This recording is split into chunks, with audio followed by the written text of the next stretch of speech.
Hello everyone, my name is Raymond Dito, and ngayon, i-discuss ko lang kung ano yung difference between 1 account and 7 accounts. So ito yung strategy natin kung paano natin ma-maximize yung potential income natin sa network marketing.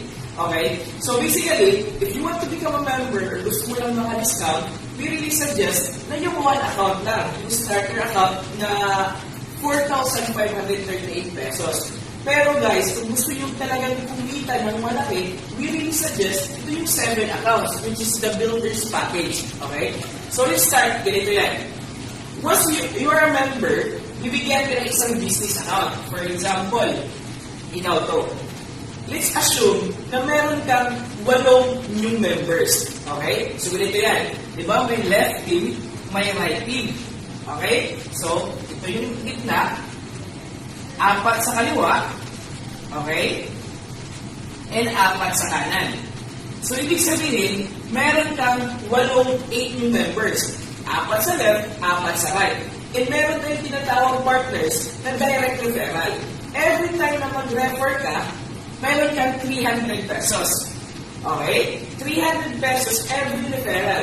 And in our example, meron tayong 8 new members. So, ibig sabihin,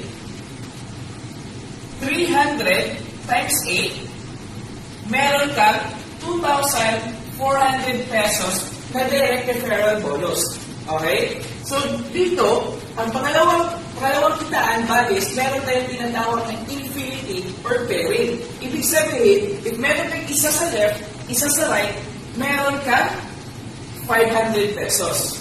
Okay? As we can see, meron tayong 4 na pairs. So, 500, 500, 500, 500. So, once i-add natin yung lahat, yung pairing bonus natin is aabot na 2,000 pesos. So, all in all, 2,400 pesos plus 2,000 pesos, ang income natin sa 1 account is 4,400 pesos. Ngayon, let us compare kung anong meron, kung meron tayong 8 new members sa tinatawag natin 7 accounts. Okay, are you excited guys? Okay, ilagay natin si number 1, 2, 3, 4, 5, 6, 7, ikaw to lahat. Binili mo to lahat. Okay, for example, magtatayo ka ng Jollibee, 7 Jollibee ang tinayo mo. Okay? For example, si number 4, dito may 8 new members ka, dito din sa builders account mo, meron din tayong 8 new members. Pero, ang gawin natin, i-segregate natin sila. For example, yung first 2, dito, dito, dito, okay? So, 1, 2, 3, 4, 5, 6, 7, 8, the same dito sa 1 account. Okay? The same sa 1 account, meron din tayong 300 na direct referral bonus or tinatawag natin fast start bonus. So, 300 times 8, meron ka din 2,400 pesos na fast start bonus. Okay guys, since dito, meron tayong tinatawag na pairing, magkano kaya ang pairing bonus dito sa 7 accounts? Okay, ganito yan. So, you have 7 accounts. 1, 2, 3, 4, 5, 6, 7. Okay. Si number 4, ikaw to. Ito yung pang-4 na tindahan mo, or pang-4 na account. Di ba may pairing ka? 500. Okay? Si 5, ikaw din to. So, meron ka din 500. Si 6, meron ka din 500. Si 7, meron kang 500. Okay? So, ilagay natin guys ha. 500. 500. 500. And of course, 500. And take note, si number 1, si number 2, si number 3, ikaw din yan. Magkano kayang kita ni number 1, ni number 2, at saka number 3. Si number 2, meron siyang 2 new members. So, 500, 500.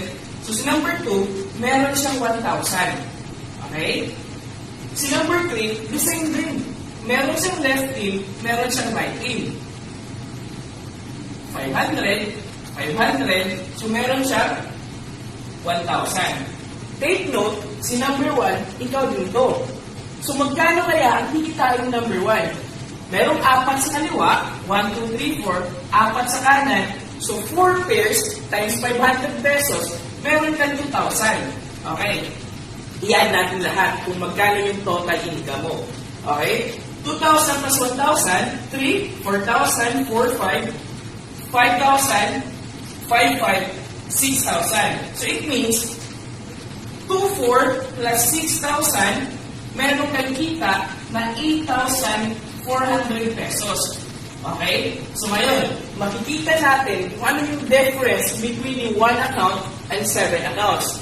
The same number of people. Okay? So dito, makikita natin 4,400 pesos against dito na 8,400 pesos. The same effort, the same time, the same money investment mo. Pero, mas malaki yung kikitain if 7 accounts at tinatawag natin builder's package. Okay guys? So ito yung one of the strategies na pwedeng gawin mo to maximize your potential income sa network natin. So guys, thank you so much. Have a great day.